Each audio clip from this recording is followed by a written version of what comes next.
सबको जय श्री कृष्ण। आप सबका उत्साह वंदनीय है। और भगवत प्राप्ति में क्या आवश्यक है? हमारे श्री प्रहलाद जी महाराज कहते हैं न दानम। स्वयं प्रहलाद जी कह रहे हैं, कोई अनुभवी व्यक्ति बोले तो उसकी बात माननी चाहिए। प्रहलाद जी कह रहे हैं दान से नहीं मिलेंगे। न दानम न तपः एज्य, यानी कि यज्ञ से मिल जाएंगे। खूब हवन करो महाराज, कुंटलों हवन करो, क्या उससे ठाकुर जी मिलेंगे? नहीं मिलेंगे। न शौच्यम, शौच्य मतलब पवित्रता। दिन में 3 बार नहाओ, सुबह उठ के नहाओ, दोपहर में फिर नहाओ, रात्रि में सोने से पहले फिर नहा लो, इतने पवित्र रहो, ठाकुर जी मिल जाएंगे? नहीं मिलेंगे। न व्रताने च, 30 दिन के महीने में 15 व्रत कीजिए। प्रदोष का व्रत करो, मंगलवार का व्रत करो, सोमवार का व्रत करो, एकादशी का व्रत करो, ठाकुर जी मिल जाएंगे? ना मिलेंगे। प्रहलाद जी कह रहे हैं न व्रताने च। तो कैसे मिलेंगे? बोले प्रीयते मलया भक्त्या हरिरन्यत विडंबनम। उत्साह पूर्ण भक्ति, उत्साह पूर्ण प्रेम। उत्साह किसको कहते हैं? एक्साइटमेंट। उत्साह किसको कहते हैं? किसको कहते हैं? अत्यंत उत्सुकता। जैसे प्यासे को पानी चाहिए, लेकिन पानी ना मिले, दूर कहीं नल दिखाई दे जाए तो वो नल देख करके कितना उत्सुक हो जाता, आप पानी पीऊंगा, आप पानी पीऊंगा, आप पानी पीऊंगा। वो उत्सुकता वो भगवत प्राप्ति कराती है। तो प्रहलाद जी महाराज से किसी ने कहा तो फिर दान पुण्य यज्ञ आदि इनका क्या अभिप्राय है जब इनसे ठाकुर जी मिलने ही वाले नहीं है? तो बोले कि मेरी बात ध्यान से सुनो, दान से मिलेंगे, लेकिन दान में भी उत्सुकता होनी चाहिए। मतलब दान आप करो, ठीक है, कोई करवा दे करो, आपके पास धन है करो, परंतु वो प्रधानता नहीं होनी चाहिए, उससे भगवत प्राप्ति नहीं होगी। प्रधानता तो भक्ति की उत्सुकता ही होनी चाहिए, उत्सुकता वाली भक्ति। मुझे चाहिए श्याम सुंदर, चाहे जैसे मिलो मिलो, ये उत्सुकता। अच्छा, एक इसका और अर्थ है। प्रहलाद जी से किसी ने कहा कि आप कह रहे हैं ना दान से मिलेंगे, ना तप से मिलेंगे, ना यज्ञ से मिलेंगे, ना इससे मिलेंगे, ना उससे, और कह रहे हैं भक्ति, तो फिर शास्त्रों में दान पुण्य यज्ञ आदि का इतना विवेचन क्यों किया गया?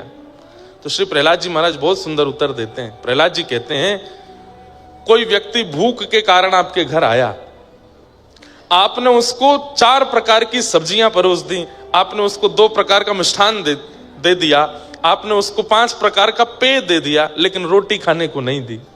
आपने कहा सब्जी से ही पेट भर लो।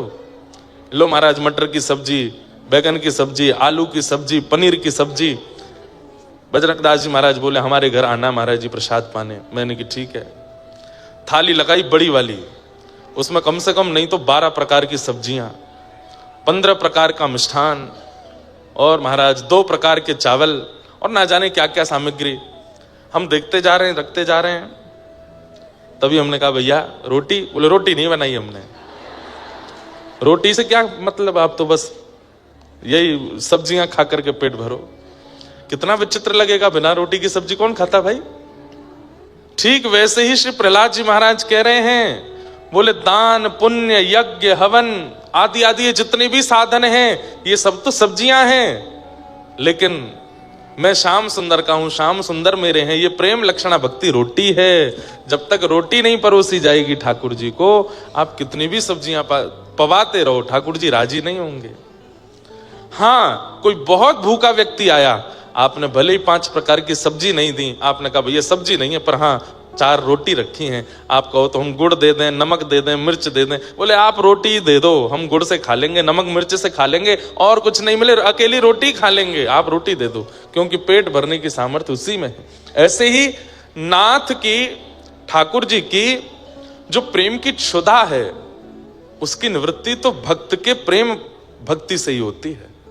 बाकी के साधनों से ठाकुर जी ठीक है, वो उनको राजी करने के लिए, आकर्षित करने के लिए, एक्साइटेड करने के लिए, ठाकुर जी की मेहमान नवाजी में और बढ़िया करने के लिए इतना सब आप प्रस्तुत करो, यज्ञ भी करो, दान भी करो, तप भी करो, व्रत भी करो, लेकिन चित्त में यदि प्रेम लक्षणा भक्ति नहीं है तो ठाकुर जी राजी नहीं होंगे।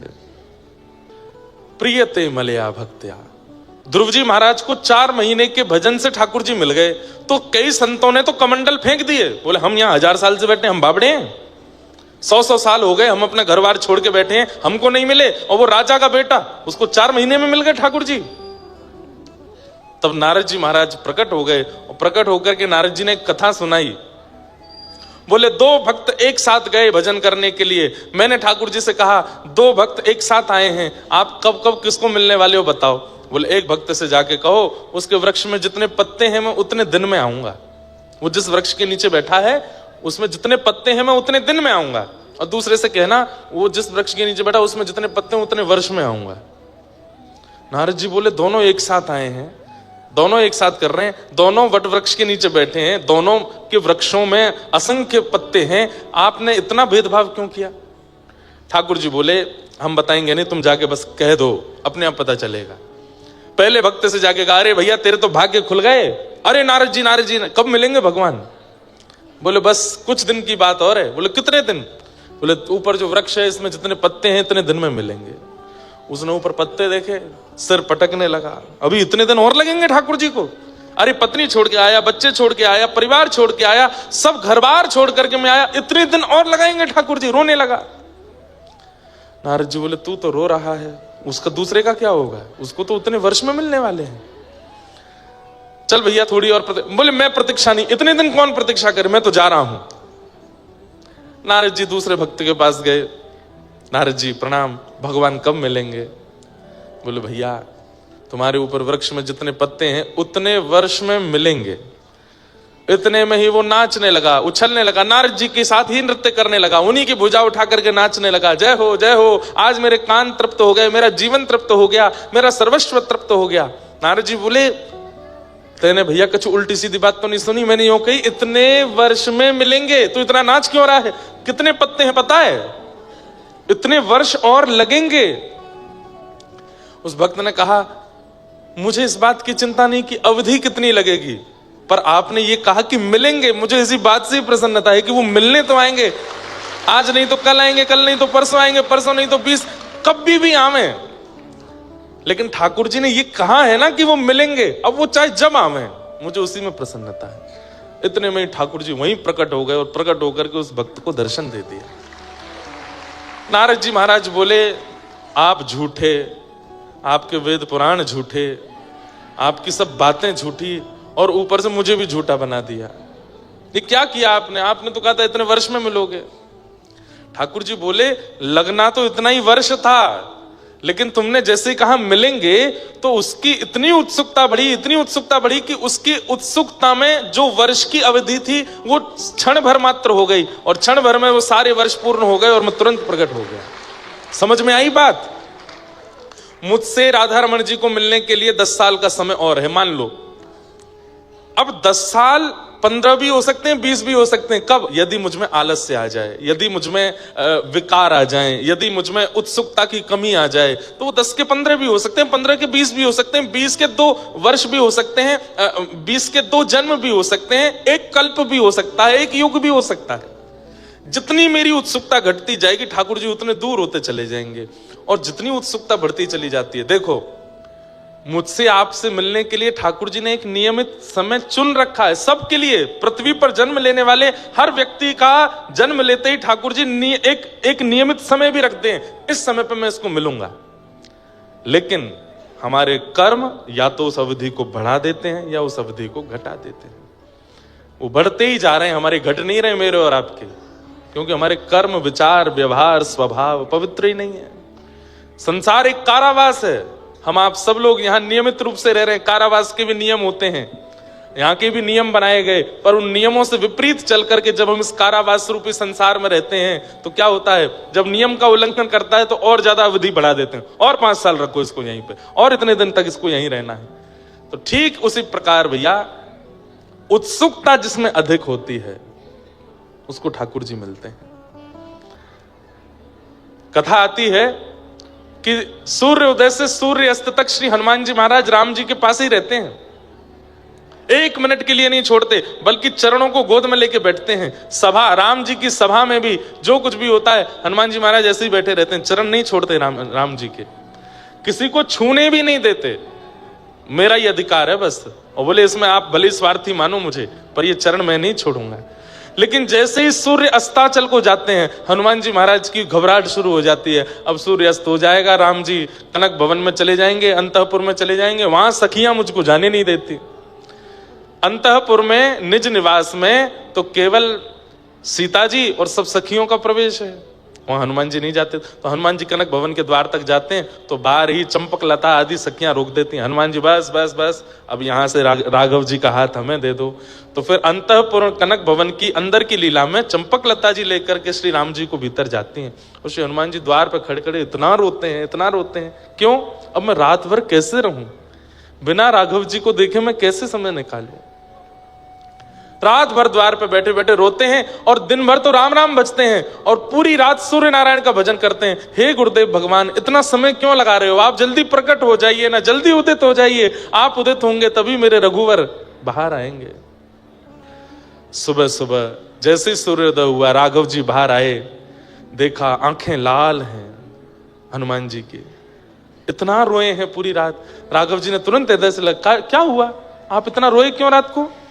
बोले प्रभु इसका कोई उपाय बताइए, मैं नहीं रह पाता हूं आपके बिना। मुझे रात भर इतनी बेचैनी होती है कि मुझे रात्रि की निशा, ये चंद्रमा प्रिय नहीं लगते, मैं नहीं रह पाऊंगा। मेरे लिए सोना उचित, मैं सोने के लिए नहीं आया हूं, मैं खाने पीने उठने बैठने के लिए नहीं आया, मैं केवल आपको निहारने के लिए आया हूं, आपको सुनने के लिए आया हूं। ये रात्रि का काल मुझसे सहा नहीं जाता, कृपा करके मुझे कुछ अनुभव कराइए, मैं रात में कैसे आपके साथ रहूं। तब राघव जी बोले, देखो हम गृहस्थाश्रम में हैं और गृहस्थाश्रम में कुछ अधिकार गृहिणी के होते हैं, उसमें सारे अधिकार मेरे नहीं हैं। हम पूरे दिन सबको बांट देते हैं, व्यक्ति का स्वभाव है वो दिन को बांटता है, रात्रि को अपनों के लिए रखता है। आप हमसे कहोगे महाराज जी मिलना है, तो हम क्या कहेंगे? आज 2 बजे आ जाना, चलो 5 बजे आ जाना। लेकिन कोई बहुत घनिष्ठ आएगा, उसको क्या बोलेंगे? चलो रात में 10 बजे बैठेंगे। हाँ, क्यों? अपनों को रात्रि बांटी जाती है, परायों को दिन बांटा जाता है। मानव ऐसे ही रहता है। मुझे बहुत परायापन लगता है कि मुझे रात में आपका सानिध्य नहीं मिलता, कृपा कीजिए मुझ पर। तो हनुमान राम जी बोले, कुछ अधिकार गृहिणी के होते हैं, तुम सीता जी से कहना, मैं उसमें कुछ नहीं कह पाऊंगा। हनुमान जी द्वार पर ही बैठे रहे, चंपक लता आदि सखियां आई, बोले क्या बात है? बोले मुझे मैया से मिलना है, मैया को बोलो मैं बैठा हूं बाहर। सीता जी से कहा, बोले लेके आओ भीतर। तुरंत हनुमान जी गए, इतना रोए चरणों में, बोले मुझ पर कृपा करो, अनुग्रह करो, मैं कैसे रहूं अपने राघव जी के साथ। सीता जी बोली, देखो पूरा दिन तो हमने तुमको दे रखा है, राम जी पूरे दिन दिखते भी नहीं हमको, पर कम से कम रात में तो इतना ध्यान रखो, हम गृहिणी हैं और ये अंतःपुर है, यहां पर सबका प्रवेश नहीं। हनुमान जी बोले, मैं तप करने चला जाऊं। बोले क्या करोगे तप में? बोले तप में वरदान मांगूंगा कि मैं भी सखी बन जाऊं, ताकि मुझे भी अंतःपुर मिले। और ये सब करने की आवश्यकता नहीं, तुम बढ़िया रहो प्रेम से।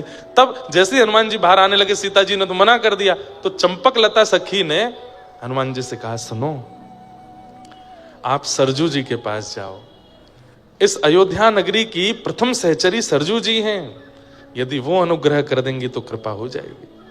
और श्री हनुमान जी महाराज इतनी विरह वेदना में सरजू जी के तट पर बैठे हैं कि जैसे ही हनुमान जी का अश्रुबिंद प्रकट होकर के ठोड़ी पर एक बिंदु बना और जैसे ही टपक करके श्री सरजू जी में गिरा, सरजू जी का जल उष्ण हो गया, गर्म हो गया, भाप उठने लगा। तुरंत सरजू जी प्रकट हो गई और प्रकट होकर के कहा, हे यमलोक के राजा यमराज, इतनी वेदना, इतनी पीड़ा क्या कभी किसी को यमलोक में होती है? जितनी वेदना, जितनी पीड़ा में ये एक अश्रुबिंद है। यमराज कहते हैं, इतनी वेदना तो यमलोक में भी किसी को नहीं होती है, कौन है इतनी वेदना में? तब देखा तो तट पर श्री हनुमान जी बैठे हैं, कितनी वेदना है उनको राघव जी के दर्शन की। सरजू जी गई और जाकर क्या बात है हनुमान? बोले मुझे सखी बनाओ, मुझे सहचरी बनाओ, मुझे अब ये पुरुष वेश में नहीं रहना, मुझे ये बानर वेश में नहीं रहना, मुझे सखी बनाओ, मुझे अंतःपुर में रहना है, राघव जी के संग रहना है। और ऐसी कृपा कर दो, दिन में मैं हनुमान बन के रहूं, रात्रि में मैं सखी हो जाऊं। और श्री सरजू जी ने कृपा करके वीणा प्रदान की श्री हनुमान जी को और संध्या होते ही आशीर्वाद दिया कि संध्या होते ही आप चारुशिला सखी के रूप में प्रकट हो जाओगे और अंतःपुर में श्री राघव जी की सेवा करोगे। तो दिन भर तो श्री हनुमान जी महाराज गदा लेकर के या उठा के मार, वाय उठा के फेंक दे, पूरे दिन ऐसे उग्र रूप में रहते हैं। लेकिन संध्या होते ही सूर्य अस्ताचल को जैसे जाते हैं, चारुशिला सखी बन जाते हैं और वीणा लेकर के पूरी रात श्री राघव जी को देखते रहते हैं और वीणा का वादन करते हैं। पूरी रात श्री राघव जी को वीणा सिखाते, सुनाते हैं। हमारे महंत जी कह रहे, बोले महाराज जी कभी कभी रात्रि में मैंने पूछा, मैंने कहा इतने अद्भुत हनुमान जी हैं, ऐसा हो नहीं सकता कि यहाँ कोई अनुभव ना होता हो। और मैं जो सुनना चाह रहा था वो मैंने सुन लिया। कई बार मैंने कई हनुमान जी के स्थानों पर कथा की, कईयों ने कहा हमें हनुमान जी के हुंकार की आवाज आती है, कभी राम की आवाज आती है, कभी चलते हैं तो उनके धम धम धमक की आवाज आती है, कभी खड़ाओं की। तो ये सब महाराज जी ने भी बताए। तो मैं लेकिन कुछ सुनना चाह रहा था और वो यही था कि महाराज जी रात्रि में घुंघरू की आवाज आती है। मैंने कहा हाँ, अब लगा कि राम हनुमान जी यहीं बैठे हैं, क्योंकि वो रात्रि में चारुशिला रूप में होते हैं और उस समय श्री राघव जी को प्रसन्न करने के लिए, श्री राघव जी के मन को आनंदित करने के लिए वो सखी रूप धारण करके नृत्य करते हैं, गायन करते हैं। मैं जब से कथा करने आया, मैं एक ही बार गया हूं अभी तक दर्शन करने, पर वो छवि ऐसी बस गई है नेत्रों में। इतना अद्भुत स्वरूप है श्री हनुमान जी का, हनुमानगढ़ी के, मैं क्या बताऊं। ये सौभाग्य है हमारे महंत जी का, पूरे परिवार का, जो इनकी सेवा उन्हें प्राप्त है। ऐसे देखो, ऐसी झांकी कहीं नहीं देखी होगी। ऐसे मोटे मोटे लड्डू ये ऐसे धारण करते हैं यहाँ पर, जैसे मानो बंक मुस्कान, एक बांकी मुस्कान होती है ना, ऐसी मुस्कान है श्री हनुमान जी की। अद्भुत झांकी है। राघव जी की बड़ी बड़ी अंतःपुर की लीलाएं हैं जिनको व्यास मंच से कई लोग नहीं सुनाते और नहीं सुनाना भी नहीं चाहिए। सारे भाव नहीं बताने चाहिए कथा में। पर हमारे रामानुज गुरु जी, पूज्य पिताजी महाराज के गुरु जी एक लीला सुनाते थे, वो और सुनाऊं। अंतःपुर में कैसी लीला होती है कि रोज राघव जी जब भीतर कनक भवन में आते हैं तो दरवाजा बंद करते ही सब सखियां कहती हैं मर्यादा बाहर छोड़ के आए हो ना, मर्यादा पुरुषोत्तम, मर्यादा पुरुषोत्तम, पूरे दिन मर्यादा पुरुषोत्तम बने घूमते हो, ये अंतःपुर में मर्यादा नहीं। तो राघव जी बोलते हैं हाँ, अब जैसे चाहो बैठा लो। तो सब सखियां लेकर के राम जी को घुमाती हैं, कभी झूला पे बैठाती हैं, कभी कुछ करती हैं। अभी तो ये होली का, इतनी सुंदर होली है राघव जी की, कल अगर अनुभव लगा तो कल सुनाऊंगा। तो सीता जी बोली आज क्या विनोद करें, केवल वृंदावन चंद्र ही विनोद नहीं करते हैं, प्रिया प्रियतम आनंद नहीं करते, यहाँ राघव जी और सिया जी का भी सुख होता है। वो आज क्या विनोद करें, तो सब सखियां बोली क्या करें, नृत्य करें, बोले नृत्य तो रोज ही करते हैं, गायन करें, बोले वो भी रोज ही होता है, कुछ नया बनाए, बोले वो भी रोज, कुछ अलग करो आज। तो राघव जी बोले क्या अलग करो, कुछ अलग नहीं करना, वही कर लो जो रोज करते हो, कुछ गा लो, बजा लो, नाच लो। थोड़े से राघव जी, ये हमारे ठाकुर जी से कही होती है बात राधा रानी ने, ठाकुर जी तो 50 प्रकार के नियम बताए, ये कर लो, ये कर लो, ऐसे कर लो। लेकिन राघव जी कहीं ना कहीं थोड़े से अंतरंग भाव में रहते हैं। इतने में ही सिया जी के मन में आई, बोले हाँ एक युक्ति है। बोले क्या, आज आप लहंगा पहनो, चुनरी पहनो, आंखन में काजल लगाओ, होठन पे लालिमा लगाओ, गले में गहने पहनो, सारे केश खोल करके यहाँ सिंदूर डालो और हमारा रूप बना के हमारा अभिनय आप करो और हमें लाओ, धनुष बाण दो, अपनी पीतांबरी दो, सिर पर मुकुट धारण कराओ, हम केश खोल करके आज हम राघव जी का अभिनय करेंगे और आप सीता जी का। राम जी बोले ये सब नहीं करना, कुछ नहीं करना चाहिए, हम ही रहने दो, तुम ही रहो। सीता जी बोली करना पड़ेगा, ये अंतःपुर है, ये आपकी सभा नहीं है कि वहां सभा में जाकर के आपकी बात मानी जाएगी, ये कनक भवन है, यहाँ हमारी बात मानी जाएगी।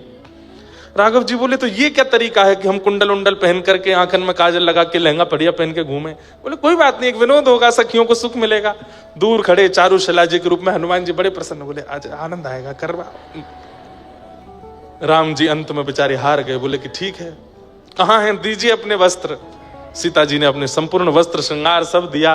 बोले मैं करूं श्रृंगार, बोले नहीं नहीं आप भीतर नहीं आओगे, मैं खुद कर लूंगा। चारुशिला जी बोली मुझे दे दीजिए अधिकार। हनुमान जी वो राघव जी को लेकर के भीतर गए, लहंगा पहनाया, ऊपर चुनरी उड़ाई, आंखन में काजल लगायो। बार बार हनुमान जी के नेत्र सजल हो जाते हैं कि ये सुख तो है जो मुझे बाहर नहीं मिल रहा था, वो अब अंतःपुर में मिल रहा है। और वहां चंपक लता सखी लेकर के गई हैं श्री सिया जी को, और वहां राघव जी का रूप, आहा, नव कंज लोचन कंज मुख कर कंज पद कंजारुण, अद्भुत रूप धारण किया। अब आज कैसा दर्शन हो रहा है, बोले राम जी हो गए गोरे गोरे और सीता जी हो गई हैं सांवली सी। क्यों? श्री राघव जी सीता जी के रूप में है और सीता जी श्री राम जी के रूप में। जैसे ही राम जी के रूप में सीता जी निकल करके आई, सब सखियां देख करके आहा बलैया लेने लगी, कितने सुंदर लग रहे हैं, कितने सुंदर लग रहे हैं, तरण तोड़ने लगी, राई नौन करने लगी, इतने सुंदर लग रहे हैं, आज गोरे राम हुए हैं। अब सब प्रतीक्षा कर रहे हैं सिया जी कब आवेंगे। आहा, तभी नूपुरों की छम छम छम आवाज आने लगी। आहा, जैसे ही सिया जी के रूप में श्री राघव जी आए, सखीन की तो दूर की बात, राम रूप में श्री सीता जी ही मूर्छित हो गई देख करके। इतने सुंदर लग रहे हैं, इतने मनमोहक लग रहे हैं। जैसे तैसे होश में आई, होश में आकर के बोली, सुनिए एक काम। बोले क्या? आज से जब तक पृथ्वी पर हम हैं, कनक भवन के अंदर आप ऐसे ही रहोगे, अब हमें ऐसे ही देखना है। राम जी बोले ये सब नहीं चलेगा, हमें आज बना लिया है पर कल से। वो कितने सुंदर लग रहे हैं। सखियों से कहा तुम सब जाओ, ये रूप देखूंगी तो केवल अकेली मैं। इतने सुंदर राम जी लग रहे हैं। सीता जी कभी बलैया लेती हैं, कभी आंखों का काजल लगाती हैं राम जी को, कभी राई नौन करती हैं, आरती उतारती हैं। इतने सुंदर लग रहे हैं श्री राघव जी।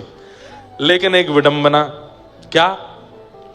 वशिष्ठ मुनि जो यदुकुल के, रघुकुल के आचार्य हैं, वो पूरे दिन तो गुरु रूप में रहते हैं, लेकिन वो जानते हैं कि राघव जी साक्षात भगवान हैं, सीता जी साक्षात लक्ष्मी हैं। तो पूरे दिन तो वो गुरु रूप में रहते हैं, आशीर्वाद देते रहते हैं राम जी को। लेकिन संध्या होते ही वो सरजू जी के तट पर अपनी कुटिया में जाते हैं और तुरंत गुरु रूप त्याग करके एक साधक बन जाते हैं और श्री राघव जी के चरणों में बारंबार प्रणाम कर, मानसी सेवा करते हैं। राघव जी को चित्त में बुला के उनको प्रणाम करते हैं। लेकिन हैं भी तो वशिष्ठ मुनि। अब वशिष्ठ मुनि जैसे सरजू जी के तट पर बैठे, नेत्र बंद करके हृदय में राघव जी को प्रणाम करने के लिए जैसे ही उनका आवाहन किया, तो क्या देखते हैं? राम जी तो गोरे गोरे दिख रहे हैं और सीता जी सांवली सी दिख रही हैं। वशिष्ठ मुनि बोले ये क्या हो रहा है चित्त में? ये राम जी गोरे कैसे हो गए? ये श्याम वर्ण के ठाकुर जी गोरे क्यों दिख रहे हैं?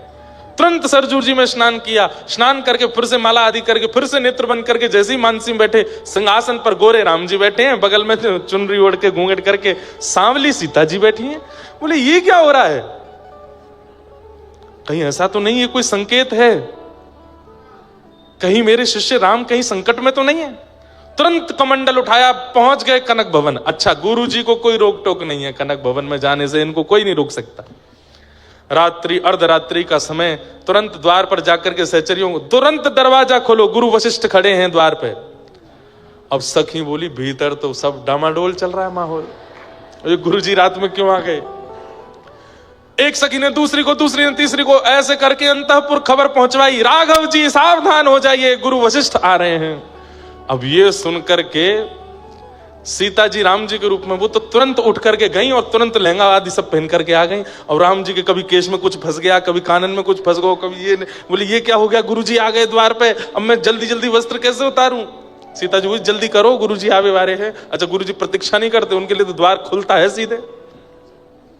राम जी जल्दी जल्दी दौड़ करके गए, जल्दी वस्त्र आदि अपने बदल करके, केश आदि सब बांध करके, आंखन को काजल वाजल सब बिल्कुल व्यवस्थित करके, जो भी मुख पर श्रृंगार था सब बिल्कुल हटा करके, मोह धो धा करके आए करके तुरंत बैठे। इतने में द्वार खुला, गुरु वशिष्ठ आए। दोनों युगल ने प्रणाम किया, गुरुदेव प्रणाम। गुरु वशिष्ठ ने देखा सीता जी गोरी हैं, राम जी सांवले हैं, तो बोले फिर मेरे मन में इतना वो क्यों हो रहा था? राम जी बोले गुरुदेव, बड़े संकोच में रहते हैं राम जी। बोले गुरुदेव कोई कार्य था? नहीं नहीं, कार्य तो कुछ नहीं था, बस कुछ था। आप दोनों ठीक हैं? बोले हाँ बिल्कुल ठीक है। कोई कष्ट तो नहीं है ना? मैं गुरु हूं, मुझे बता दीजिए। बोले नहीं गुरुदेव कोई कष्ट नहीं। अच्छा ठीक है, तो मैं चलूं फिर, प्रणाम, कल मिलते हैं सुबह। बोले हाँ गुरुदेव ठीक है। जैसे ही घूम करके जाने लगे, वशिष्ठ जी फिर रुके, फिर दोबारा मुड़े, राम जी के थोड़े पास गए, यहां से केश हटा करके देखे तो बीच में मांग भरी पड़ी है। राघव ये क्या? अब तो राम जी पूरे ठंडे पड़ गए ऊपर से नीचे। नहीं नहीं गुरुदेव कुछ नहीं कुछ नहीं कुछ नहीं, ऐसे गुरुदेव वो आज वो हनुमान जी ने कुछ डाल दिया था, तो चारुशिला जी के रूप में हनुमान जी खड़े बोले मैंने कब डाला? वशिष्ठ जी जैसे ही सिया जी की ओर, सीता जी कभी देखती नहीं है, नीची नजर रखती हैं, लेकिन आज नजर उठा के वशिष्ठ जी को देखा है और नेत्रों में ही समझा दिया। बोले अंतःपुर की लीला है, आप क्यों आ गए बीच में?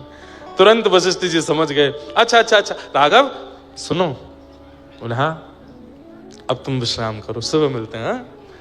वशिष्ठ जी तो गए, राम जी इतने संकोच में चद्दर लई और श्रृंगार घर में जाके ओढ़ करके बैठ गए। 3 दिन तक ऐसे ही बैठे रहे, ना किसी से मिले ना किसी से, इतने संकोच में आ गए। बोले गुरु जी ने मुझे इस रूप में देख लिया। यहाँ पे दशरथ जी मनाने आए, कौशल्या मैया मनाने आई, केकई मनाने आई, सब मनाने के लिए आ गए, लेकिन राम जी माने नहीं। तब पूछा, बोले क्या हुआ था? बोले गुरु जी जब से आके गए तब से ऐसे ही हैं। तो फिर गुरु वशिष्ठ जी से कहा कि आप जाके राम जी से, तो फिर पुनः गुरु वशिष्ठ जब आए, हल्ला हुआ, गुरु वशिष्ठ आ रहे हैं। राम जी ने फिर चद्दर हटाई, फिर बाहर आ गए। गुरु वशिष्ठ आके बोले क्या बात है, आप 2 दिन से चद्दर में रजाई में घुसे क्यों बैठे हो, इतना संकोच क्यों? नहीं गुरुदेव कुछ नहीं। कान के पास जाके वशिष्ठ ऋषि बोले हम सब जानते हैं ये अंतःपुर की लीला, हम किसी से नहीं कहेंगे, आप बिल्कुल निश्चिंत रहो, किसी को नहीं बताएंगे। अब गुरु वशिष्ठ ने कितनी छुपाई बात कि आज हम मंच से आपको सुना रहे हैं, आज पूरी दुनिया सुन रही है, तो सोच लो गुरु वशिष्ठ ने कितनी छुपाई होगी। लेकिन श्री हनुमान जी महाराज, ये बंधुओं, ये बड़ी अंतरंग लीलाएं हैं ठाकुर जी की। हमारे पूज्य पिताजी के गुरुदेव श्री रामानुज गुरु जी इस कथा को सुनाते थे। आज पता नहीं क्यों श्री हनुमान जी सुबह से ही ऐसे रस में भीगे भीगे से दिख रहे हैं, तो ये सब भाव प्रकट कराए हैं। अनंत बलवंत श्री हनुमान जी महाराज की। तो उनका जो बल दिख रहा है ना, वो तो केवल हम लोगों को बहकाने के लिए कि तुम भैया यहीं तक ही सीमित रहना, मुझसे बल आदि ही मांगना। वास्तव में श्री हनुमान जी से तो प्रेम लक्षणा भक्ति मांगो, क्योंकि अंतःकरण में तो वही रस है, वही प्रेम है, वही भाव है श्री हनुमान जी के। अब मेरे को कथाएं तो इतनी याद आ जाती हैं। कृष्ण लीला में जो वंशी है ना, कल्याण अंक में मैंने पढ़ा था, वो श्री हनुमान जी महाराज हैं, हनुमान जी ही हैं। राम जी ने भरत जी से पूछा कि हनुमान ने हमारी इतनी सहायता करी कि हमें ऋण जैसा लगता है अपने ऊपर, उसके ऋण से हम कैसे ऋण हों? तब भरत जी महाराज बोले, अब ये इसका उत्तर मुझ पे तो नहीं है। तब बोले तुम जब संशय में आते हो तो क्या करते हो? बोले मेरे पास तो आपकी पादुका है, मैं आपकी पादुकाओं से संशय का समाधान पूछता हूं। तो राम जी ने अपनी ही पादुकाओं से पूछा। आपने 14 वर्ष तक अयोध्या का पालन किया है, आप हमसे पूर्ववर्ती राजा हैं दोनों, हमारी शंका का समाधान करो, श्री हनुमान जी महाराज के ऋण से ऋण कैसे हुआ जाए? तब प्रभु श्री राम जी की पादुकाओं ने आज्ञा करके कहा कि महाराज एक ही तरीका है। बोले क्या? हनुमान जी दंडक वन में संतों को आश्वासन दे करके आए हैं कि उन संतों को आप द्वापर युग में कृष्ण रूप में मिलेंगे और वे सब संत गोपी बन करके आएंगे। दंडक वन में जिन जिन संतों से राम जी नहीं मिल पाए थे, सबकी सुध लेने हनुमान जी गए। तब सब ने रोते हुए कहा हमको राम जी क्यों नहीं मिले? तब हनुमान जी ने सबको आश्वासन दिया, आप सब लोग चिंता मत करो, द्वापर में ये कृष्ण बन के आएंगे और आप सब ही ब्रज की गोपी बन के आओगे, ठाकुर जी आपको मिलेंगे। तब एक संत ने कह दिया, क्या आप आओगे द्वापर में? क्योंकि हम गोपी बन के आ गए, ये कृष्ण बन के आ गए, और कहीं बिचौलिया के रूप में आपने आके हम दोनों को नहीं मिलवाया तो आप आओगे? तो हनुमान जी बोले ये तो ठाकुर जी जाने, मेरा कोई क्रम है कि नहीं द्वापर में। तो पादुकाओं ने आज राम जी को बताया, बोले कि हनुमान जी चिंता में है कि द्वापर में मुझे आना है कि नहीं, और वहां संतों को वो वचन दे करके आए कि वो उनको गोपी रूप में कृष्ण से मिलवाएंगे। तो इसलिए द्वापर में आप जब कृष्ण बनेंगे, आपके अधर पर विराजने वाली जो वंशी है वो महादेव का अवतार, और महादेव के रुद्रों में ही श्री हनुमान जी हैं। तो हनुमान जी ही वंशी के रूप में आपके अधर पर बैठेंगे, और जब आप प्राण पिरोएंगे तब उन सब गोपियों को खींच करके आपके समीप लाने का कार्य इन्हीं का होगा। कभी आप आजकल के युवाओं को, कभी कभी मुझे लगता है कि हम कथा के अलावा कुछ सत्र किया करें, केवल युवाओं को कुछ समझाने बताने के लिए। कभी अवसर मिले श्री विनोबा भावे जी के ग्रंथों को मंगाइए और उनको पढ़िए। हमारी व्यासपीठ पर बैठने में और हमारे स्वयं के जीवन में बहुत कुछ श्री विनोबा भावे जी की कृपा से, उनको बहुत पढ़ा मैंने। उनके कई विषय राष्ट्रवाद के लिए भी हैं, पर मानव उत्थान के लिए, और क्योंकि वे गीता के ही भावों को पढ़ते रहते थे। महात्मा गांधी भी उनके पास जाते थे, बहुत सुंदर। उनके छोटे छोटे प्रसंग इतने अच्छे हैं, छोटी छोटी बातें इतनी अद्भुत हैं। अब कितनी अच्छी बात है, मानव का सबसे बड़ा गुण क्या है? बोले अपने अवगुणों को स्वीकार करना, ये सबसे बड़ा गुण है।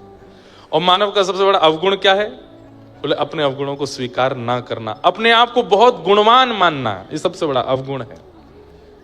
बंधुओं, व्यक्ति शीशा देखता है तो शीशे में, शरीर में या मुखमंडल पर जो कमी होती है शीशा दिखा देता है, और उस कमी को आप ठीक कर लेते हो। कोई बाल आगे आ रहा है तो ठीक कर लोगे, आंखों के ऊपर कुछ हो रहा है तो वहां ठीक कर लोगे, नाक टेढ़ी मेढ़ी हो रही है तो सीधी कर लोगे, गहने इधर उधर हो रहे हैं तो उसको व्यवस्थित कर लोगे, कपड़ा कुछ ऊपर नीचे है तो ठीक कर लोगे।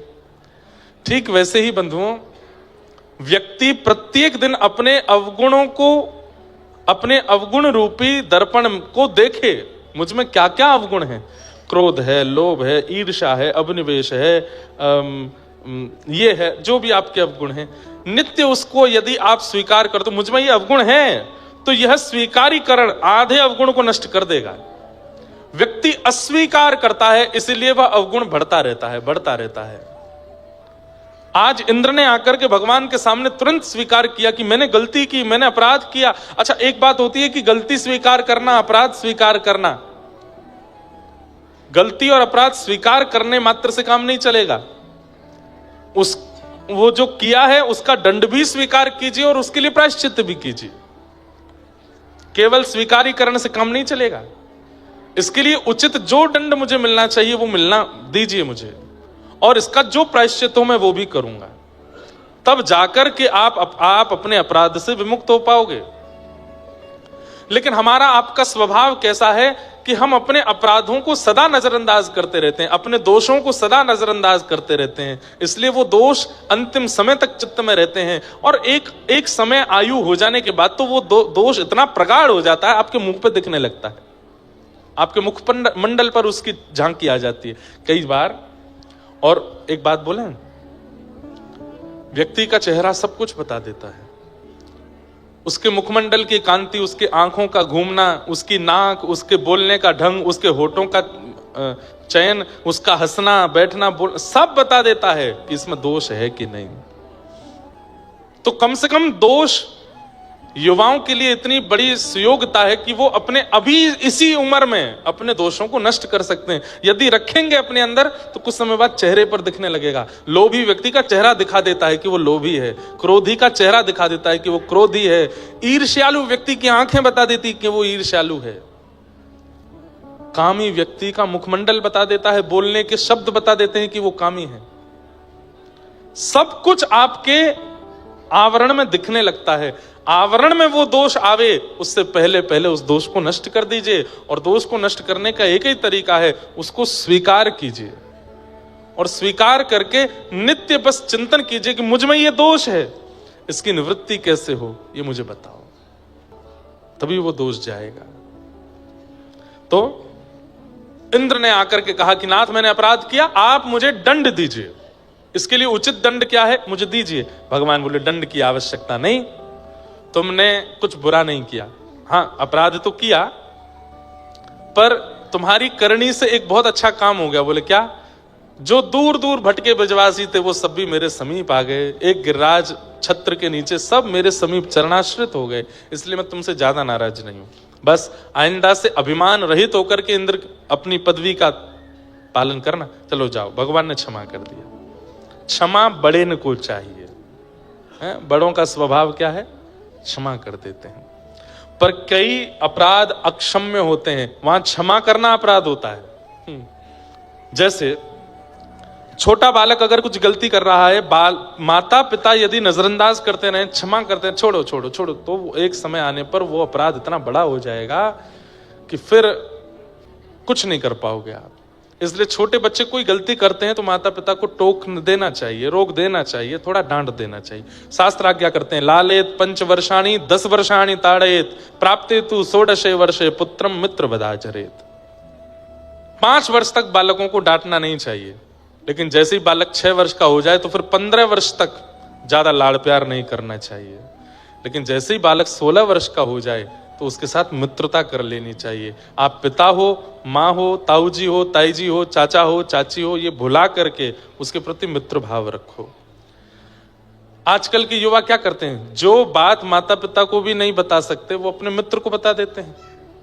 मित्र में ऐसी कौन सी चुंबक है उससे कह देते हैं, और घर में जिनके संग रहे, जिन्होंने पाल पोस के बड़ा, उनको नहीं बताते। क्यों? क्योंकि उन लोगों ने इतना अधिकार नहीं दे रखा, उन लोगों ने इतने दायरे बना दिए कि वो बालक उस तक पहुंचने में घबराता है, वो मित्र के साथ में बैठ जाता है, बता देता है। इसलिए हमारे शास्त्रों ने कहा कि 16 वर्ष के बाद बालकों के साथ तेजी से पेश मत आइए, उनके साथ मित्रता कर लीजिए और उनके सबसे अच्छे मित्र आप बन जाइए, ताकि वो आपसे कुछ ना छुपावें, सब कह दें। और यदि वो कोई बात कह भी दें और ऐसी बात कह दें जो अस्वीकार्य हो, जिसको आप स्वीकार नहीं कर सकते, तो उनके सामने रिएक्ट मत कीजिए, पीछे से जाकर के उसका कुछ तोड़ ढूंढिए। भाई, किसी के जीवन को बनाना इतना आसान नहीं होता है, बहुत लगना पड़ता है। माता पिता की तपस्या होती है बालक के जन्म से लेकर 16 वर्ष की आयु तक उसको निर्माण करना। बंधुओं, वैष्णवों की 3 निष्ठा है, नाम निष्ठा, तुलसी निष्ठा और एकादशी निष्ठा। अगर इन 3 निष्ठाओं में से एक निष्ठा भी आपके अंदर है तो आप वैष्णव हो। कौन कौन सी निष्ठा? नाम निष्ठा, ठाकुर जी के नाम के प्रति इतनी उत्सुकता कि बस नाम गाने सदा रुचि, उसमें रुचि रहती है, जरा कहीं कीर्तन शुरू हो जाए तुरंत मन लग जाता है। नाम निष्ठा, नित्य नाम जपते रहते हैं, मन में चित्त में, कई लोग काउंटर लगा के रखते हैं, उसमें जपते रहते हैं, नाम करते रहते हैं। नाम निष्ठा वैष्णव की पहली निष्ठा है। दूसरा वैष्णव का रूप क्या है? तुलसी निष्ठा, अपने गले में तुलसी माला धारण करें, अपने अंग पर तुलसी का स्पर्श होना अनिवार्य है। जिस बिना तुलसी को पधराए ठाकुर जी जल भी पान नहीं करते, हम लोगों का अंतिम समय आएगा तो बिना तुलसी के ठाकुर जी हमको कैसे स्वीकार करें? इसलिए अंतिम समय कभी भी आ सकता है, तुलसी पहनो। और एक बात बताएं, वृंदावन जाइएगा अब की बार, और ये वाली जो तुलसी है, तुलसी भी है, इसमें भक्तमाल जी हैं मध्य में, अगर ये धारण कर सको तो ये धारण करो। इसमें सब भक्तों के नाम हैं और ये सदा आपके चित्त में विराजते हैं। श्री नाभा गोस्वामी जी के सुंदर भक्तमाल भाव में इसकी बड़ी निष्ठा बताई गई कि जो भक्तमाल अपने चित्त में धारण करता है, अंतिम समय जब उसका आता है, अंतिम काल जब उसका आता है, प्राण निकलने का समय जब आता है, तो जितने भक्त हैं ठाकुर जी के, ध्रुव जी से लेके प्रहलाद जी तक, मीराबाई से लेके सूरदास तक, कुम्भनदास से लेके और नरसिंह मेहता तक, सब प्रकट हो जाते हैं और प्रकट होकर के उस वैष्णव को निकुंज में लेकर के जाते हैं, अगर भक्तमाल जी अंतिम समय पर आपके चित्त से स्पर्शित हैं तो। लेकिन इनको धारण करने के बाद कम से कम भक्ष, मदिरा सेवन, अशुद्ध आचरण, उनसे बचना पड़ेगा। क्योंकि इनको धारण करने के बाद अगर कुछ अनर्गल खाया पिया तो फिर दंड और लगेगा, अपराध और लगेगा, तो बस वो आपको करना है। बाकी इनको धारण कर लो, डाएं डाएं डोलो खूब मस्त। जब प्राण निकलेंगे इनमें से सब भक्त प्रकट हो जाएंगे। और भक्त, ठाकुर जी नहीं आ पाए तो क्या हुआ, भक्त आ जाएंगे। अरे भाई, कहीं पर एंट्री करनी है, हम पे वहां का पास नहीं है या अधिकार, वहां जो आपका मित्र है उससे मित्रता कर लो, वो मित्र आपको बिना पास के एंटर करा ले जाएगा अंदर, आगे जाके बैठा देगा। ठीक वैसे ही निकुंज में हमारी एंट्री नहीं है, पर हम अगर किसी भक्त को रिझा लें, सूरदास जी को मनाते चलो, मीराबाई को मनाते चलो, नरसिंह मेहता को मनाते चलो, कुम्भनदास को, अपने जीवन में एक भक्त को आश्रय अपने चित्त में विराजमान, उनको भी मनाते चलिए।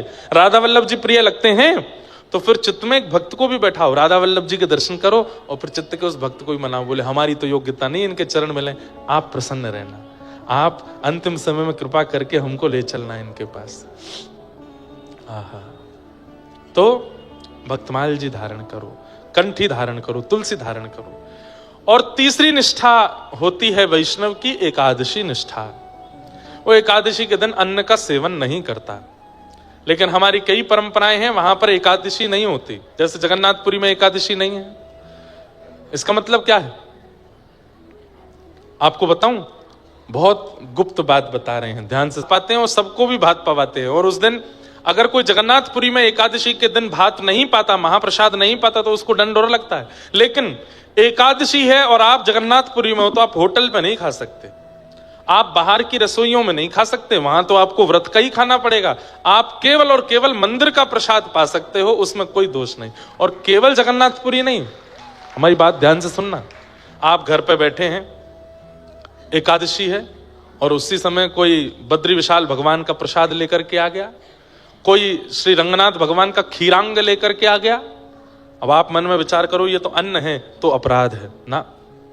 चाहे एक कणिका लीजिए, उसमें से एक तिनका लीजिए, आपको लेना ही चाहिए। प्रसाद के प्रति अन्न बुद्धि नहीं, प्रसाद के प्रति वस्तु बुद्धि नहीं, प्रसाद के प्रति सामग्री की बुद्धि नहीं होनी चाहिए। प्रसाद के प्रति तो प्रसाद की बुद्धि है, वो अन्न नहीं है। आप उसको अन्न समझ के पाओगे तो फिर प्रसाद के प्रति अपराध बन जाएगा।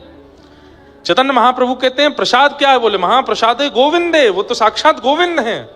अगर एकादशी भी है और उस दिन कोई अन्न की बनी सामग्री मंदिर की प्रसाद के घर पे आ जाए, पूरी मत पाओ, थोड़ा सा उसमें से लेके मुख में ले लो, प्रसाद का सम्मान करो।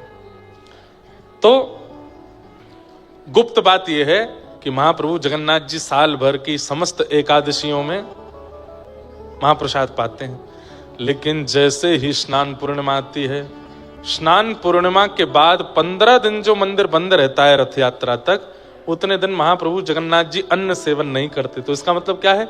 साल भर की सबरी एकादशी एक बार में कर लेते हैं जगन्नाथ जी, सबरी एकादशी कर लेते हैं। तो इसका मतलब क्या है?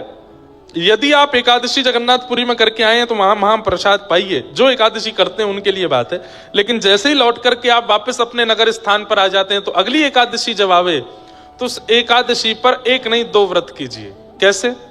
एक तो अन्न का व्रत हो गया, दूसरा मौन व्रत हो गया। मौन भी कीजिए, मौन भी रहिए, एकादशी के दिन बोलना नहीं है, और सूर्यास्त तक मौन रहिए। ये 2 व्रत ये तभी कर सकते हो आप, ये 2 स्थिति में किया जा सकता है। वैसे कोई आवश्यकता नहीं है इसकी। जगन्नाथपुरी में महाप्रसाद पाए तो वो एकादशी ही मानी जाती है, पर फिर भी कई लोगों के मन में वहम होता है, हमने अन्न पाया, ये पाया। पहली बात तो अन्न बुद्धि नहीं, महाप्रसाद पाया। दूसरी बात, आपकी बहुत निष्ठा है कि नहीं हमने एकादशी एक नहीं हो पाई, हमसे व्रत नहीं कर पाए, तो अगली एकादशी पर 2 एकादशी करो, अन्न की भी व्रत करो, मौन का भी व्रत करो। या फिर ये नियम आप तब पालन कर सकते हो जब एकादशी आपकी पूर्व की कोई छूट जाए, जैसे यात्रा में होने के कारण, घर में कोई घटना हो गई उसके कारण, या फिर घर में कोई ऐसी बात थी, या कुछ आप अस्वस्थ थे, हॉस्पिटलाइज्ड थे, या कुछ भी था जिसके कारण आपकी एकादशी छूटी, तो अगली एकादशी पर उसकी भरपाई करो। अब जैसे मान लो आपकी 3-4 एकादशी छूट गई, तो 3-4 एकादशियों में अन्न व्रत और मौन व्रत दोनों करो, ताकि उसकी पूर्व की छूटी हुईयों की भी भरपाई होगी। पर एकादशी करनी चाहिए। श्री तुकाराम जी महाराज, नहीं, श्री नामदेव जी महाराज एकादशी के प्रति इतनी निष्ठा रखते थे, वो स्वयं तो पाते ही नहीं थे, और किसी को खाते हुए देखते थे तो जाके दंडवत चरणों में गिर जाते, बोले तेरे हाथ जोड़ू भैया, आज एकादशी अन्न मत पाओ, अन्न मत पाओ। क्यों? एकादशी के दिन अन्न में पाप का निवास होता है। अच्छा, अब ये थोड़ी इस बात को समझिएगा, उससे होता क्या है?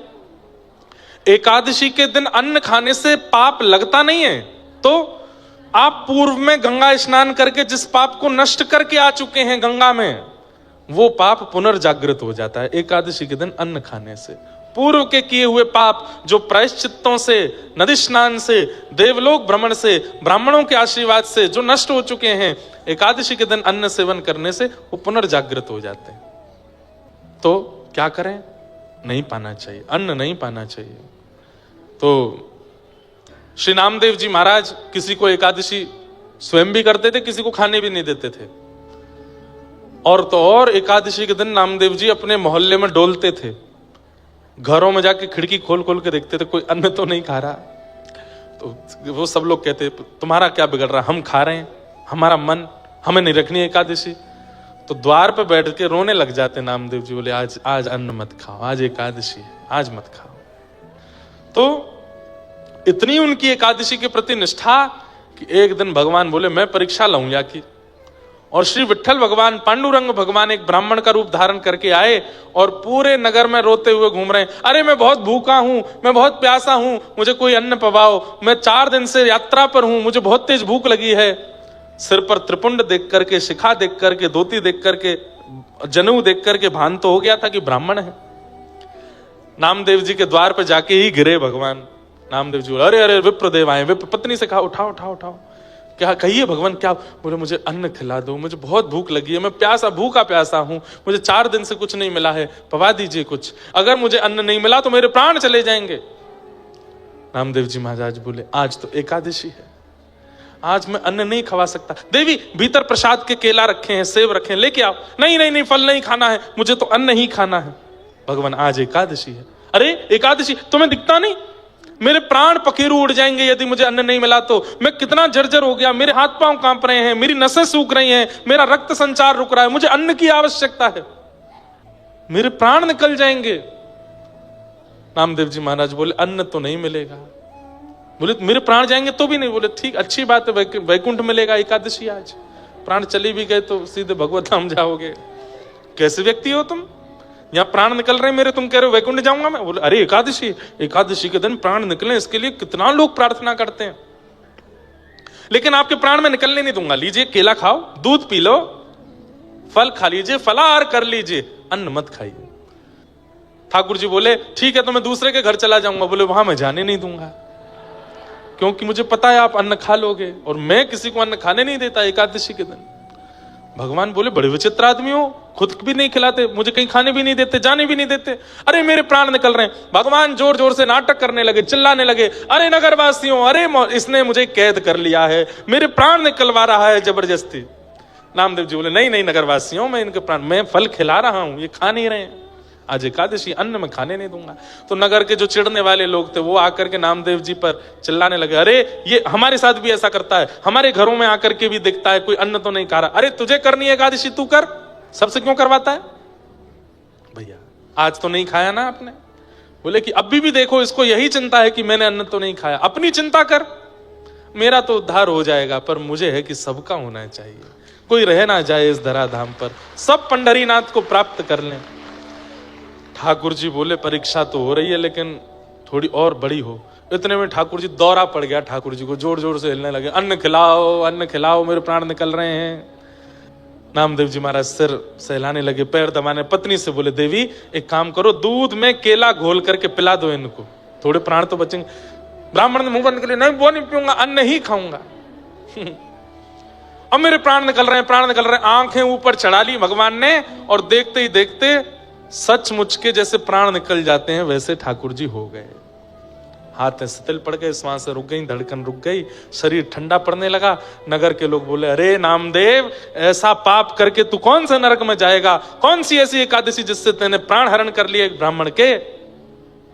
नामदेव जी महाराज पत्नी से बोले देवी हमारी निष्ठा के कारण किसी के प्राण गए हैं, ये अकेले नहीं जाएंगे, इनकी चिता में हम लोग जीवित प्रवेश करेंगे, हम भी इनके साथ जाएंगे, हम नहीं रहेंगे, हमारी वजह से प्राण गए।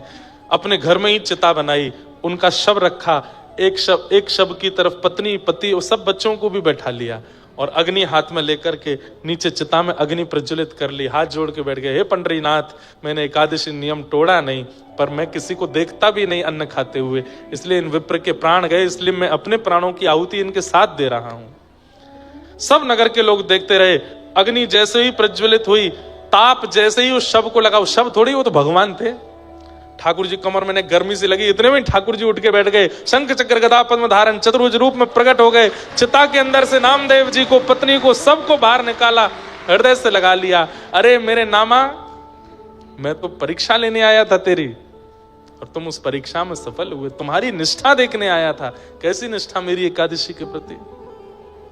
और ये दृश्य देख करके सब नगरवासियों ने भी प्रण ले लिया कि भैया अब हम भी एकादशी करेंगे। जब एकादशी से ठाकुर जी की इतनी प्रसन्नता है तो हम क्यों ना हो। बंधुओं, मैं अपने उद्धार के लिए जब कोई काम करता हूं ना, ठाकुर जी इतने खुश होते हैं, इतने खुश होते हैं। आप अपने उद्धार के लिए जब क्रिया करते हो, ठाकुर जी कहते हैं सोने का छत्र मत चढ़ाओ, पोशाक मत चढ़ाओ, इत्र मत चढ़ाओ, दान दक्षिणा पेटी में मत चढ़ाओ, पर अपने कल्याण उद्धार के लिए तुम क्रिया करो, मुझसे ज्यादा प्रसन्न कोई नहीं होता।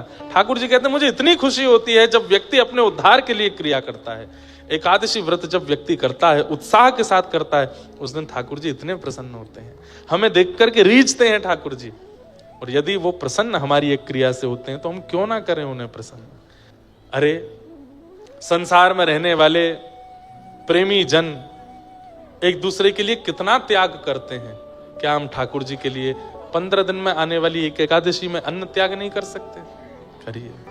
बंधुओं, संपूर्ण श्रीमद् भागवत में एक विलक्षणता है, बहुत ध्यान से सुनिए सब लोग, इधर देखो।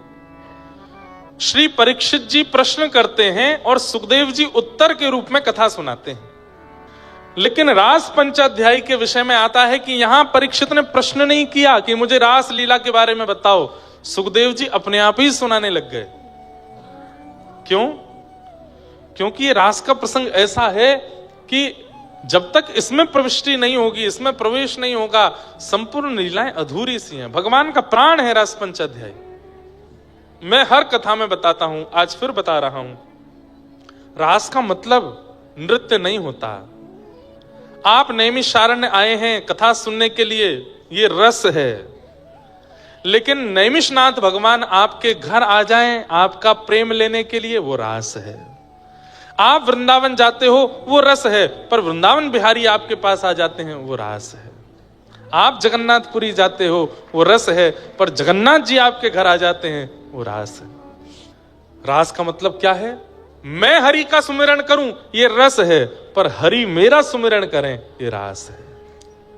अपने आप को इतना योग्य बना लीजिए, भक्ति मार्ग में इतना निपुण कर लीजिए कि मेरा सुमिरन हरि करें, मैं पावा विश्राम। भक्ति पथ में गंतव्य क्या है? किसी ने मुझसे कहा आपकी व्यासपीठ का नाम भक्ति पथ है, इस भक्ति पथ का गंतव्य क्या है, डेस्टिनेशन क्या है? तब मैंने कहा भगवत ठाकुर जी मिल जाएंगे तो पथ तो रुक जाएगा, और ये पथ कभी रुकता नहीं है। तो भक्ति पथ का गंतव्य क्या है? बोले मैंने सुमिरन करने से प्रारंभ किया था तो मैं भक्ति पथ पे था, पर मैं सुमिरन करते करते ऐसी स्थिति आई, अब मेरा सुमिरन हरि करने लग गए हैं, ये भक्ति पथ का गंतव्य है। ठाकुर जी मेरा स्मरण करने लगे। आप कहोगे महाराज जी क्या कहना चाहते हैं, भगवान हमारा भजन करते हैं? बोले हाँ, आज पंढरीनाथ भगवान की याद आ रही है। श्री विठ्ठल भगवान महाराष्ट्र में विराजमान है। वे नित्य कीर्तन करते हैं, हाथ में करताल लेकर के। रात्रि में जब पुजारी जी मंदिर बंद करके शयन करा करके गए तो पुजारी जी को दृश्य दिखा। कैसा दृश्य दिखा? कि ठाकुर जी भुजा उठा करके करताल बजा रहे हैं और श्री लक्ष्मी जी बगल में बैठ के मृदंग बजा रही हैं और ठाकुर जी उछल उछल करके नृत्य कर रहे हैं। तुरंत पुजारी जी ने जाकर के जैसे ही कपाट खोल करके देखा तो अंदर क्या पाया? आहा, हम अभी रस में हैं, क्योंकि राधे कृष्ण गाते हैं।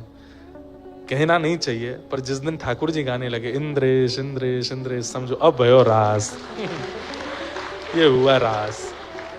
और गाते हैं ठाकुर जी, इसमें कोई अभिमान युक्त होकर के हम बात आप नहीं कह रहे हैं। जिस दिन मुझसे प्रसन्न होंगे, आपसे प्रसन्न होंगे, ठाकुर जी गाएंगे, हमारा कीर्तन गाएंगे। हमें सुनाने के लिए नहीं, खुद को प्रसन्न करने के लिए ठाकुर जी गाते हैं। किसी ने जाकर के पंढरीनाथ भगवान से कहा कि आप ज्ञानदेव तुकाराम गाते हो और कहते हो मैं भक्तों का कीर्तन करता हूं। अरे भक्त तो असंख्य हैं आपके, आप केवल 2 ही भक्तों का नाम क्यों गाते हो? ठाकुर जी बोले बेटा तुम चतुर हो, हम चतुर शिरोमणि हैं। क्यों?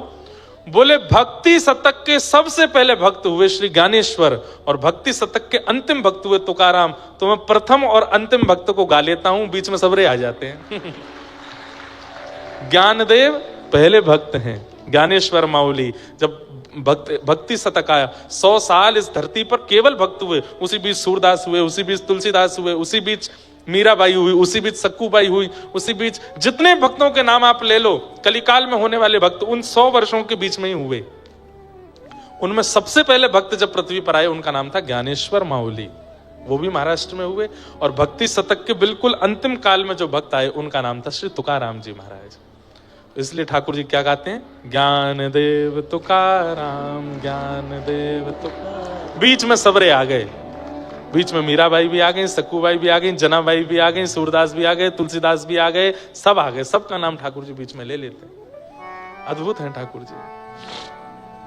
तो रास का मतलब समझे? आप ठाकुर जी का स्मरण करो, ये रस है, पर आपका स्मरण ठाकुर जी करें, ये रास है, ये रास। रास पूर्णिमा का दिन आया, शरद पूर्णिमा का दिन आया, और जैसी पूर्णिमा का चंद्रमा प्रकट हुआ गोपियों के चित्त में हलचल होने लगी। क्यों?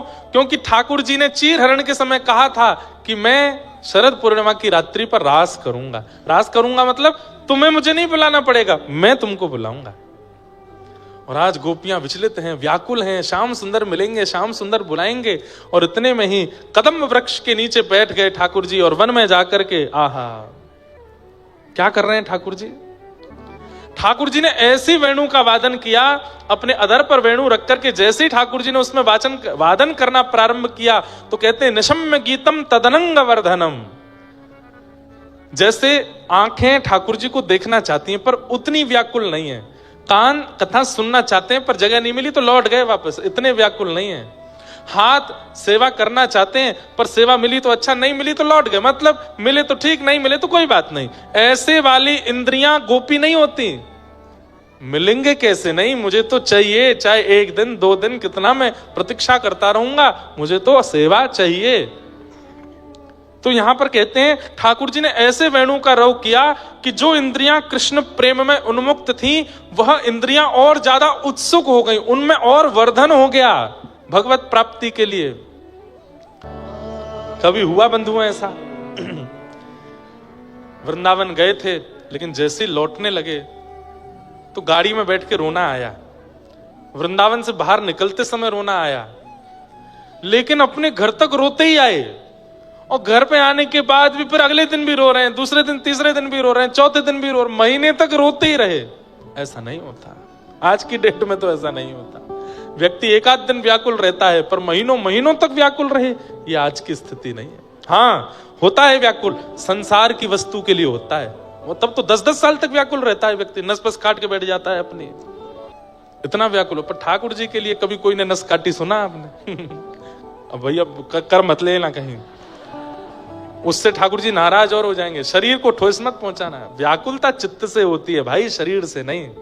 ये शरीर की गतिविधि अव्यवस्थाओं से कोई अपना प्रेम दिखाना चाह रहा हो, महापाखंडी है वो, ढोंगी है, हृदय से नहीं दिखा पा रहा इसलिए शरीर से दिखाने का प्रयास कर रहा है, ऐसी स्थिति। एक प्रसंग आता है कि गोसाई श्री विट्ठलनाथ जी अपने ठाकुर जी नवनीत प्रिया जी, जिनको लड्डू गोपाल कहते हैं, प्रथम नवनीत प्रिया जी श्री श्रीनाथ जी में विराजमान है। इस पूरे ब्रह्मांड के सबसे पहले लड्डू गोपाल, छोटे से हैं, इतने होंगे नवनीत प्रिया जी। उनको नाम लोगों ने लड्डू गोपाल रख दिया, जबकि हाथ में लड्डू भी नहीं है, वो मक्खन है। उनका मूल असली नाम नवनीत प्रिया लाल, नवनीत मतलब मक्खन, उससे जो प्रेम करे वो लाला, नवनीत प्रिया लाल। तो सेवा करके गोसाई जी बोले जय जय, प्रेम से विराजियों, भीतरिया बाहरिया सब आपकी सेवा करेंगे, मैंने एक गोकुल तक है के आऊं। ठाकुर जी सिंहासन पर ऐसे बैठे हैं, जैसे ही गोसाई श्री विट्ठलनाथ जी मंदिर से बाहर निकल के गए, नीचे अपने रथ पर बैठे, ऊपर मंदिर की ओर देखा तो क्या पा रहे हैं, नवनीत प्रिया जी अपने सिंहासन से उठ के जंगला पे खड़े होकर के पूछ रहे हैं, जल्दी आ जाइयो, मुझको आपकी बहुत याद आवे, जल्दी आ जाइयो, मेरो मन ना लगे। गोसाई जी देख करके गए ही नहीं, रथ को भेज दिया, बोले कि अपने जय जय को मैं कष्ट नहीं दे सकता। पूछा इतने व्याकुल, इसको कहते हैं रास। ठाकुर जी आपके लिए व्याकुल हो जाएं, आपके लिए उत्सुक हो जाएं। गोपियां जैसे ही कानों में वेणु रव पड़ा, सबकी इंद्रियां कृष्ण प्रेम में उत्सुक हो गई, दौड़ने लगी गोपियां कृष्ण मिलन के लिए। जैसी अवस्था में थी, ये भी विचार नहीं किया घर के लोग क्या कहेंगे, मेरा काम अधूरा है, इसको छोड़ के चली जाऊं, पति डांटेगा, सास कुछ कहेगी, न कुछ विचार नहीं किया, निकल पड़े सीधे ठाकुर जी के पास। प्रेम ऐसा ही होता है, इतनी चिंता नहीं की जाती। दौड़ पड़ी गोपियां और जैसे ही वन में पहुंची, वहां जाकर के देखा श्याम सुंदर मधुर वेणु बजा रहे हैं और सब सामने खड़ी हैं गोपियां। आइए आइए आइए, स्वागतम स्वागतम, सब गोपियों का बहुत बहुत स्वागत। कितनी गोपियां गई? बोले लाखों गोपियां थी। और कितनी उम्र की गोपियां हैं? कोई स्पेसिफिक एज ग्रुप की गोपी गई हैं क्या ठाकुर जी से मिलने? तो कहते हैं आबाल वृद्ध बनिता। ठाकुर जी के रास में आने वाली गोपियों में सबसे छोटी गोपी 5.5 से 6 वर्ष की है। कितने की?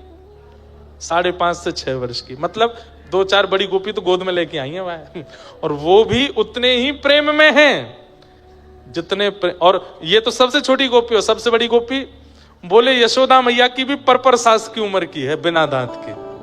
वह 2 गोपी इनको सारो लेकर के आई है, और उस गोपी के नेत्रों में जो प्रेम कृष्ण के लिए, वही प्रेम एक 5.5-6 वर्ष की गोपी के चित्त में भी है। इसको आप काम प्रेम नहीं कह सकते। ये संसारिक जो हम और आप करते हैं संसार में, वो प्रेम नहीं है। ये 5.5-6 वर्ष की बालिका को पता होता है कि प्रेम किसको कहते हैं। 80 वर्ष के बाद बूढ़ी माता जी को कुछ इच्छा होती है क्या मन में कि मैं किसी से प्रेम कर लूं?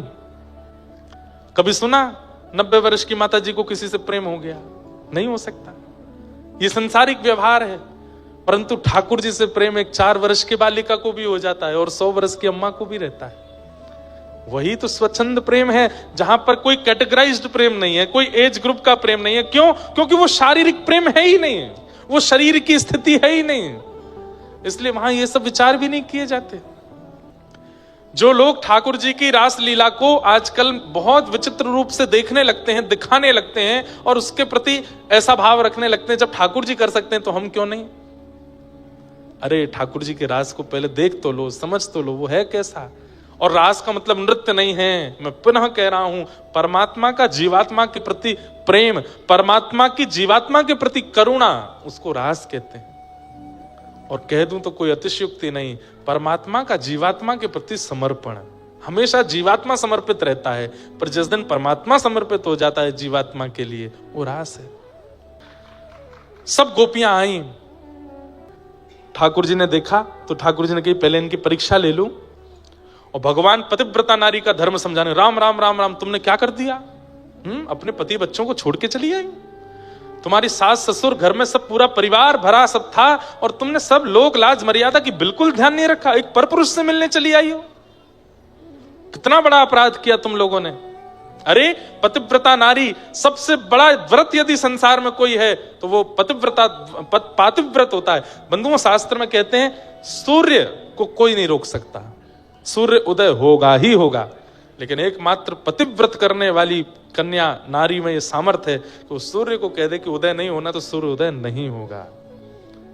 एक स्त्री, एक कथा आती है, एक कन्या थी, वो अपने पति से बहुत प्रेम करती थी, पतिव्रता नारी थी, सब संतों के पास जाकर के उनकी कुशलता बोलती थी। तो एक संत को प्रणाम किया, उसने कहा मांगो पुत्री क्या चाहिए? बोले मेरे पति सदा प्रसन्न रहें और मेरे नेत्रों के सामने रहे, इनका कभी मृत्यु मुझे देखनी ना पड़े, मैं पतिव्रता नारी हूं, बस मुझे आशीष दो, ये सदा प्रसन्न रहें। तो संत ने दिव्य दृष्टि से देख के कहा देवी नहीं हो पाएगा। क्यों? कल तुम विधवा हो जाओगी, कल सुबह सूर्य उदय होते ही तुम्हारे पति के प्राण उड़ जाएंगे, कल इसके प्राण चले जाएंगे। मैं त्रिकालदर्शी महात्मा हूं, इतने वर्षों से बैठा हूं तप में। क्या कहा आपने?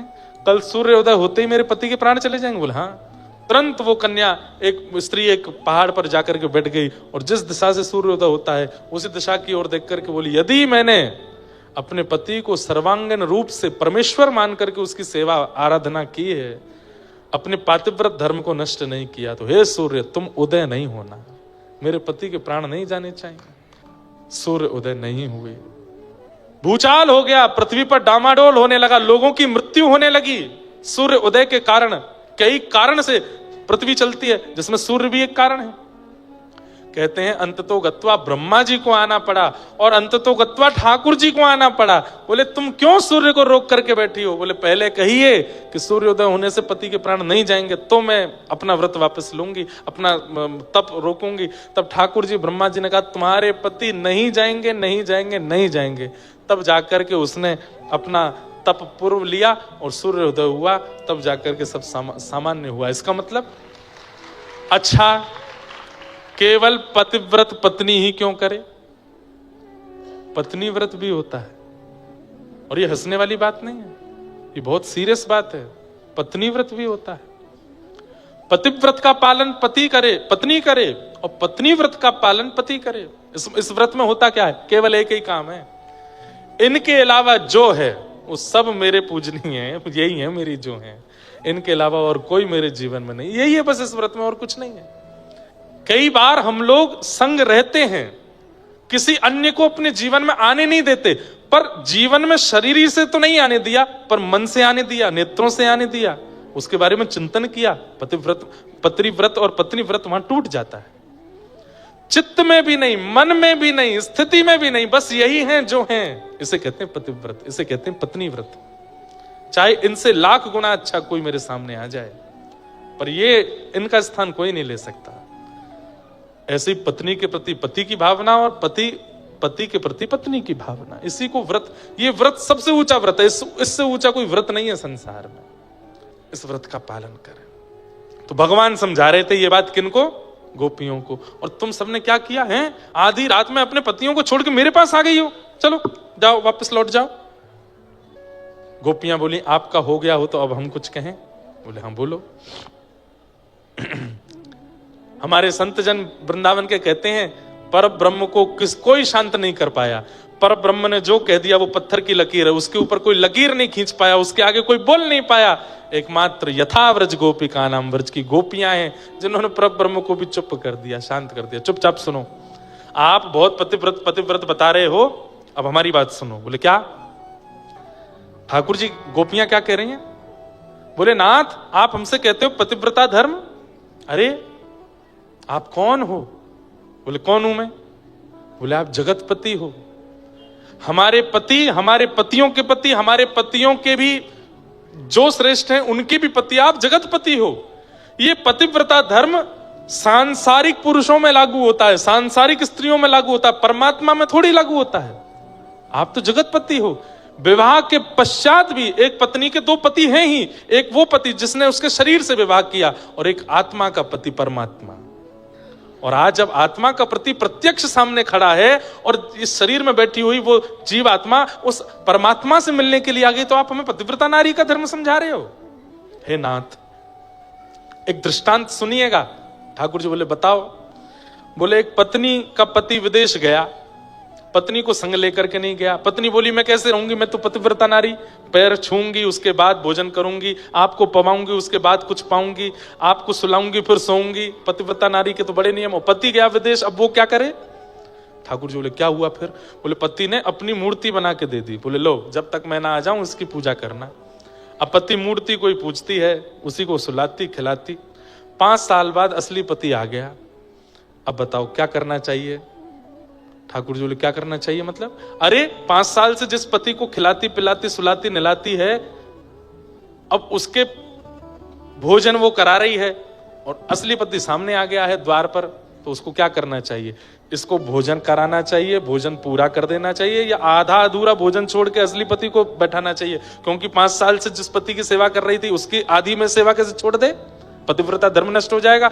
और पतिव्रता धर्म छोड़ करके आधे में भोजन छोड़ के अगर असली पति को न लेने जावे तो भी पतिव्रता धर्म टूट जाएगा। असली तो वही है। बताइए नाथ क्या करना चाहिए? उसको भोजन पूरा मूर्ति वाले को खिलाना चाहिए या द्वार पर खड़े असली को प्रवेश दिलाना चाहिए?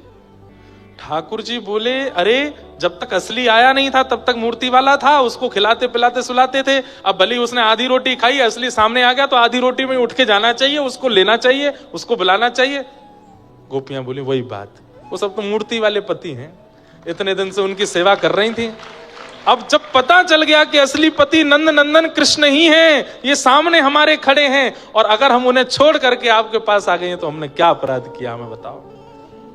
स्तब्ध हो गए, मौन हो गए। जिनकी जीव पर शब्द नृत्य करता है, आज ढूंढे से नहीं पता चल रहा कि उसका उत्तर क्या दूं मैं। चुपचाप बैठे ठाकुर जी। बोले सिर मत हिलाओ, उत्तर दो। और आपको सुनिए, हम जिद्दी वाली प्रेमी नहीं है बंधुओं, बहुत अच्छा है ये भाव, सुनिएगा। हमारा प्रेम जिद का नहीं है श्री कृष्ण, और हमारा प्रेम कहीं आप हमको व्यभिचारिणी मत समझना। जैसे एक व्यभिचारी नारी होती है, एक से अनेकों के साथ रह लेती है, व्यभिचारी पुरुष होता है, एक से अनेकों का संग कर लेता है। हम व्यभिचारी नहीं है। हमें आपके स्पर्श की इच्छा नहीं है, हमें आपको देखने की इच्छा नहीं है, हमें आपको सुनने की इच्छा नहीं है, हमें आपके आलिंगन की इच्छा नहीं है, आपके साथ बैठने की इच्छा नहीं है। हमारा प्रेम केवल इतने पर शुरू होगा, इतने पर खत्म हो जाएगा। कितने पर? बोले केवल हमारे सामने खड़े होकर कह दो कि तू मेरी है, बस हम चली जाएंगे लौट के। फिर जीवन में कभी मत देखना हमको, कभी मत बुलाना हमको, कभी मत मिलना हमसे। पूरा जीवन केवल इसी बात को ध्यान करके मैं व्यतीत कर दूंगी कि आपने कहा था कि आप मेरी हो। हमारा प्रेम केवल इतना है नाथ, स्पर्श का प्रेम नहीं है, मिलन का प्रेम नहीं है, वार्ता का प्रेम नहीं है, सुनने का कहने का प्रेम नहीं है, खिलाने पाने का प्रेम नहीं है। हमारा प्रेम तो केवल स्वीकारीकरण में है। आप बस हमें स्वीकार करके छोड़ दो, कह दो कि आपने स्वीकार किया, और फिर भले ही हमको आप अपने पैरों तले रौंद दो, हम कभी शिकायत नहीं करेंगे। ऐसा प्रेम हो सकता है? किसी से प्रीति हो गई और वो व्यक्ति जीवन में कभी मिला ही नहीं, लेकिन फिर भी अंत तक हम उसी के हैं। यही तो प्रेम है।